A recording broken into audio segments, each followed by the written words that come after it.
Hello అండి. ఎలా ఉన్నారు అందరూ? నేనైతే చాలా బాగున్నాను. సో, ఇవాళ ఇలా పలకరించి 2 డేస్ అయిపోయిందండి మిమ్మల్ని. ఏంటో హడావిడిగా ఉందనమాట. అంటే నలుగురం కలిసి ఒక చోటుకెళ్ళినప్పుడు కొంచెం సందడి ఉంటది. అది గాక మనం వాయిస్ ఓవర్ ఇయ్యాలంటే కొంచెం మనకి సైలెంట్‌గా ఉంటేనే ఇయ్యగలుగుతాం గదా! ఇంకా వాళ్ళనైతే కంట్రోల్ చేయలేము. ఎందుకంటే వెళ్ళిందే మనం ఎంజాయ్ చేయడానికి గాబట్టి, అందుకే ఇంకా నేను వీలున్నప్పుడల్లా నేను వీడియో పెట్టడానికి ట్రై చేస్తున్నాననమాట. సో, ఇంకా మళ్ళీ కన్సిస్టెన్సీ మిస్ అవుతదని జెప్పేసి, ఇవాళ వీలు చేసుకొని ఇంకా వీడియో అయితే పెడదామనేసి వాయిస్ ఓవర్ ఇస్తున్నాను. ఇంకిక్కడ మా ట్రిప్ అయితే స్టార్ట్ అయిపోయింది. నేనైతే ఫుల్ ఎంజాయ్, నేను అమ్మ అయితే ఫుల్లు హ్యాపీ ఫీల్ అవుతున్నాం అనమాట. ఎందుకంటే ఇప్పటికే 3, 4 టైమ్స్ ఈ ట్రిప్ అనేది క్యాన్సిల్ అయిపోయిందండి. ఇంకా మేమైతే డల్ అయిపోయామనమాట. ఇంక ఈ ట్రిప్పు వెళ్ళలేము అది ఇది అని చెప్పేసి అనుకున్నాము. అందులో ఇలా కార్ తీసుకొని వెళ్ళడం అయితే ఇంకా హ్యాపీగా అనిపించింది. ఎందుకంటే ఎప్పుడు ఇలా కార్ తీసుకొని మేము అలా 3, 4 డేస్ ట్రిప్ అయితే ఎప్పుడు వేయలేదనమాట. ఎక్కడికి వెళ్తున్నాం ఏంటి అనేది ఇంకా కొంచెం క్లారిటీ అయితే లేదు. బట్ మేమైతే ముందు జర్నీ అయితే స్టార్ట్ చేసేసాము. అయితే ముందు ఏంటంటే మా హస్బెండ్ రాననుకున్నారు. ఎందుకంటే వాళ్ళకి లీవ్స్ కొంచెం కష్టం అనమాట. అందుకని ఇంకా నేను రావడం కుదరదు అంటే, ఇంకా నాకేమో కొంచెం ఆయన వస్తే బాగుండు కదా, ఆయన కూడా మాతో ఎంజాయ్ చేస్తారు కదా అన్నట్టు అనిపించింది. కాకపోతే ఇంకా లాస్ట్ మూమెంట్లో ఆయనకి మా లక్ కొద్దీ ఆయనకి లీవ్ అనేది దొరికింది. ఇంకా ఆయన కూడా మాతో పాటు జాయిన్ అయ్యారనమాట ట్రిప్ కోసం. ఇంకా అందరం కూడా ఇలా కబుర్లు చెప్పుకుంటూ, పాటలు పెట్టుకొని ఒకటే సందడిగా మాట్లాడుకుంటూ ఎంజాయ్ చేస్తున్నాము. ఫస్ట్ అయితే నేను అదేంటి స్టార్టింగ్ ఫ్రంట్‌లోనే కూర్చున్నాననమాట. ఎందుకంటే కొంచెం ఇట్లా వాలినట్టు కూర్చోవచ్చు, రెస్ట్‌గా ఉంటుంది అని చెప్పి ముందరి సీట్‌లో కూర్చున్నాను. ఇంకా అలా వెళ్తున్నాం. ఫస్ట్ మేమైతే విజయవాడ వెళ్దాము. అక్కడ దర్శనం చేసుకొని ఇంకా అలా వెళ్ళే రూట్‌లో ఏమన్నా ఇట్లా కొంచెం ఇంపార్టెంట్ ప్లేసెస్ ఉంటాయి కదా, గుడులు అవి ఏమన్నా అలాంటివి ఏమైనా ఉంటే వెళ్దామని అనుకున్నాము. ఈలోపు మా అమ్మకి ఆకలేసిందనమాట.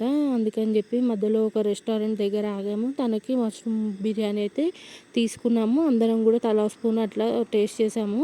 ఇంకా అలాగే కొంచెం వాష్రూమ్స్ అవి వస్తే వెళ్దామని చెప్పి కూడా అనుకున్నాము. మేమైతే టీ తాగామండి. అక్కడ ఒక కుక్క కనిపిస్తే ఇంక దానికోసం కూడా బిస్కెట్స్ కొని వేసామన్నమాట. ఇంకా నేను అట్లనే ఫ్రంట్, మా మిడిల్ సీటు, బ్యాక్ సీట్ అన్నీ అలా చేంజ్ అవుతూ ఉన్నాను. ఎందుకంటే మా పింటూని వేసుకొని నేను బ్యాక్ సైడ్ కూర్చున్నాను. కొంచెం ఫ్రీగా ఉంటుంది, వాడు కూడా కొంచెం ప్రశాంతంగా కూర్చుంటాడని చెప్పి అనుకున్నాను. బట్ వాడికి కూడా అలవాటు లేదు కదా, ఇదే ఫస్ట్ టైం కాబట్టి స కొంచెం సేపు సతాయించాడు. కానీ తర్వాత అంతా కూడా పర్లేదు, అంతేం మమ్మల్ని విసిగించలేదన్నమాట. ఇంకా నా కోసం మా అమ్మ కూడా వీడియో తీస్తుంది.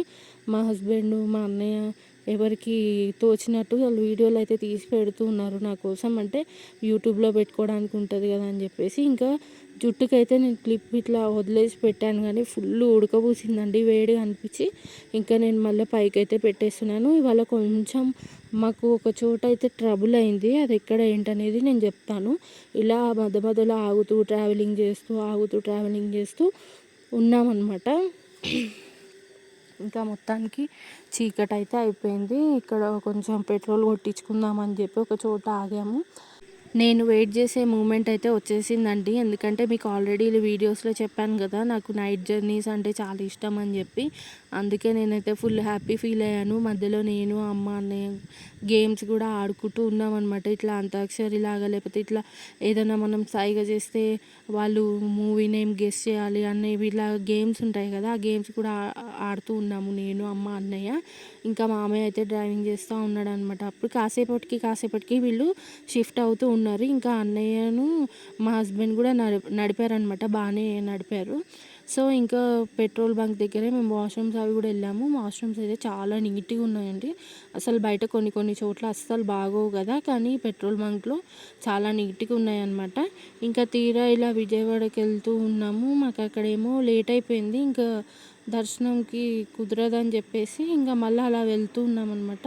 ద్వారకా, తిరుమల వెళ్దాము ఇంకా డైరెక్ట్ అని చెప్పి అనుకున్నాము. ఇంకా అట్లా వెళ్తూ ఉన్నాము. ఫుల్ ప్లేస్ అయితే ఉందండి కార్లో. మా అమ్మ చూసారా ఎంత ప్రశాంతంగా కూర్చుందో హాయిగా. ఇప్పుడు ఒక ఆంజనేయ స్వామి విగ్రహం వస్తుంది, ఎంత బాగుందోనండి. ఇంకా రియల్గా చూస్తే అయితే చాలా బాగుండింది అనమాట. విజయవాడ వెళ్ళే రూట్లో అనుకుంటా ఇది, నాకు సరిగా గుర్తులేదు.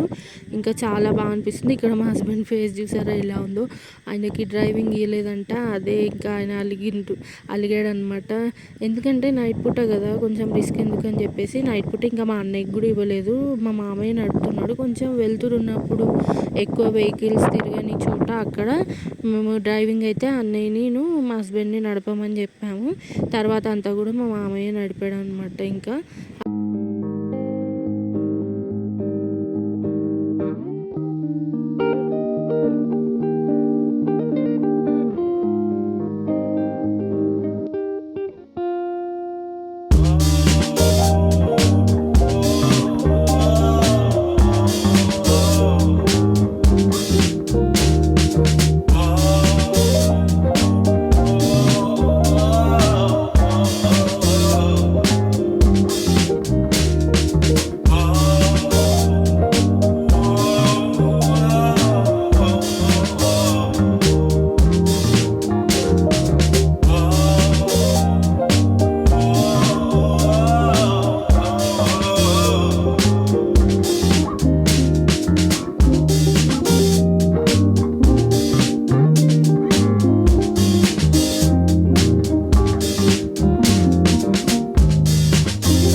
ఇక్కడ చూసారా, మేము ఆల్రెడీ విజయవాడ అయితే రీచ్ అయిపోయాము. అమ్మవారి టెంపుల్ కూడా దాటేసామండి. ఇంకా టైం అయితే లేట్ అయిపోయిందని చెప్పేసి ఆ విజయవాడ టెంపుల్ అయితే ఇప్పుడు వెళ్ళట్లేదు ప్రస్తుతానికి. తర్వాత ఇంకా కొంచెం చినుకులు అయితే స్టార్ట్ అయ్యి ఇంకా విపరీతంగా ఫుల్ వాన అయితే పడుతూ ఉందన్నమాట. ఇంకా ఒక చోట మేము ఆల్రెడీ పెట్రోల్ కొట్టించుకుని ఇంకా ముందుకైతే వెళ్ళాము. ఇంకా డిన్నర్ ఏమైనా చేద్దామని చూస్తూ ఉన్నామన్నమాట. యాక్చువల్గా మేము బయట వండుకుందామని అనుకున్నామండి. అంటే ఆల్రెడీ మేము అన్నీ తెచ్చేసుకున్నాం కదా వంట చేసుకోవడానికి. సో చేసుకుందాం అనుకున్నాం కానీ ఇంకా మేము దాన్ని ఏమంటారు, లేట్ అయిపోయింది కదా ఇంకా ట్రావెలింగ్లోనే. ఇంకా పైగా వర్షం పడుతుంది, ఎక్కడ ఆగడానికి లేదని చెప్పి ఒక చోట ఫాస్ట్ ఫుడ్ దగ్గర ఆగి ఇలా నూడిల్స్, ఫ్రైడ్ రైస్ ఎవరికి ఏం కావాలో అవన్నీ తినేసామన్నమాట. ఇంకా తర్వాత మొత్తానికి ద్వారకా తిరుమల అయితే రీచ్ అయ్యాము. అంటే మధ్యలో చెప్పడం మర్చిపోయాను, మధ్యలో కార్ అయితే ట్రబుల్ ఇచ్చిందండి. దానికి 40 మినిట్స్ దాకా మేము అక్కడే ఆగి ఇంకా ఎందుకు స్టార్ట్ అవ్వట్లేదు ఏంటో అని చూడాల్సి వచ్చింది. కార్ అయితే ఇంకొకసారి ఆపేసిన తర్వాత అస్సలు స్టార్ట్ అవ్వలేదండి. ఇంకా ఎందుకు ఏంటని డ్రైవర్కి కాల్ చేస్తే తను ఎత్తలేదు. తర్వాత మాకేమో మేము ట్రై చేస్తే మాకు తెలియట్లేదు. ఇంకా ఈ కార్కి వచ్చేసి ఏం ప్రాబ్లం అయిందంటే, ఈ మనకి డైరెక్ట్ స్టార్ట్ బటన్ ఉంటుంది అనమాట, కారు స్టార్ట్ చేయడానికి ఉంటుందంట. ఇంకా అదేంటో అవ్వట్లేదు, బ్యాటరీ డౌన్ అది ఇది అని చెప్తున్నారు. మన కారు గురించి పెద్దగా తెలియదు కాబట్టి ఇంకా నేను లైట్గా చెప్పేస్తున్నాను. దానికి మళ్ళీ వెనుక నుంచి ఇద్దరు తోస్తే కానీ అప్పుడు స్టార్ట్ అవ్వలేదన్నమాట. ఇంకా మొత్తానికి ద్వారకా తిరుమల అయితే వచ్చేసాము. వర్షం అయితే విపరీతంగా పడుతుంది. అది కాక ఇంకా దాని ఏమంటారు, ఎక్కడ స్టే చేద్దామని అనుకుంటే అక్కడ మాకు తెలియట్లేదు ఎక్కడ వెళ్ళి స్టే చేయాలో. ఇంకా కార్లోనే నైట్ అంతా పడుకునేసాము. అక్కడ ఒక ఆఫీస్ ఏదో ఉంటే రూమ్ లాగా మా అమ్మను మా మామయ్య అక్కడ పడుకున్నారు. నేను, మా హస్బెండ్, మా అన్నయ్య పింటూని వేసుకొని కార్లోనే పడుకున్నాము. ఎందుకంటే పింటూని ఎలవ్ చేయరు కదండి, అందుకని ఇంకా ఎర్లీ మార్నింగ్ దర్శనం చేసేసుకుందాం అన్నట్టు ఇంకా మేము కార్లో పడుకున్నాము. నెక్స్ట్ డే మార్నింగ్ అయితే ద్వారకా తిరుమలది దర్శనం అయితే చేసేసుకుంటాం అనమాట. డే మొత్తం అంటే హాఫ్ డే అంతా కూడా మాకు ఇట్లా ట్రావెలింగ్లోనే గడిచిందని చెప్పొచ్చండి. అసలు ఎంత వాననో అసలు ఆగట్లేదు. ఇంకా రూమ్స్ కూడా తీసుకున్నామంటే అక్కడ రూమ్స్ ఎక్కడ ఉన్నాయో చీకటి అయిపోయింది కదా, ఎక్కడ తీసుకోవాలో ఏంటో అనేది మాకు అర్థం కాలేదనమాట. ఇంకా యాక్చువల్గా మేము ఏమనుకున్నామంటే ఏ టెంపుల్స్కి వెళ్ళినా సరే ఇద్దరు ఒకసారి ముగ్గురు ఒకసారి అట్లా వెళ్దాం అన్నట్టు ప్లాన్ చేసుకున్నాము. మా పింటూ ఉన్నాడు కాబట్టి కార్లో ఉండి ఇంకా వాడిని ఒకళ్ళు చూసుకునేటట్టు ఉండాలి కాబట్టి అలా అనుకున్నాము. ఇంకా రూమ్స్ గురించి పెద్దగా ఆలోచించలేదు. పైగా రూమ్స్లోకి ఎలౌ చేస్తారో లేదో కూడా తెలియదు కాబట్టి అట్లా అనుకున్నాం అనమాట. ఇంకా నైట్ చాలా లేట్ అయిపోయింది అండి. ఇంకెవరిని కూడా ఎంక్వైరీ చేసేటట్టు లేదు, అందరూ పడుకున్నారు. ఇంకా వర్షం పడుతుంది కాబట్టి అక్కడ ఎవరు కూడా కనబడట్లేదు. మా మామయ్య రెగ్యులర్గా వచ్చేవారేనంట, కాకపోతే ఆయనకు కూడా ఇంకా అంత ఐడియా లేదనమాట. ఇంకా సరే అందరిని డిస్టర్బ్ చేయడం ఎందుకు, ఒక 4-5 అవర్స్ మనం అలాగే కార్లో అడ్జస్ట్ అయి పడుకుంటే సరిపోతుందని చెప్పి అనుకున్నాము. మొత్తానికి ఒక పార్కింగ్ ఏరియా ఒకటి చూసుకుని అక్కడ కార్ అయితే పెట్టేసి అందరం ఇంకా ఏసీ వేసుకొని అలాగే ఎవరు ఎక్కడ కూర్చున్నామో అక్కడే అందరం ఇట్లా పడుకున్నాము. లేచిన తర్వాత ఇంకా మార్నింగ్ కొంచెం అక్కడ వాష్రూమ్స్ ఉంటాయి కదా, అక్కడే స్నానాలు చేసేసి ఇంకా దర్శనానికి అయితే వెళ్ళిపోయాము. ఇవాళ డే అంతా కూడా ఇలా మాకు ట్రిప్లో జర్నీలోనే గడిచిపోయిందండి. ఇంకా నెక్స్ట్ డే ఎక్కడికి వెళ్ళాము ఏంటనేది ఇంకొక వీడియోలో అయితే మీతో షేర్ చేసుకుంటాను. ఇవాళకైతే ఇంతేనండి వీడియో. మరొక వీడియోలో మళ్ళీ కలుద్దాం. కొత్తగా మన ఛానల్ చూసిన వాళ్ళైతే దయచేసి నా ఛానల్ని సబ్స్క్రైబ్ చేసుకోండి. Bye bye. Thanks for watching.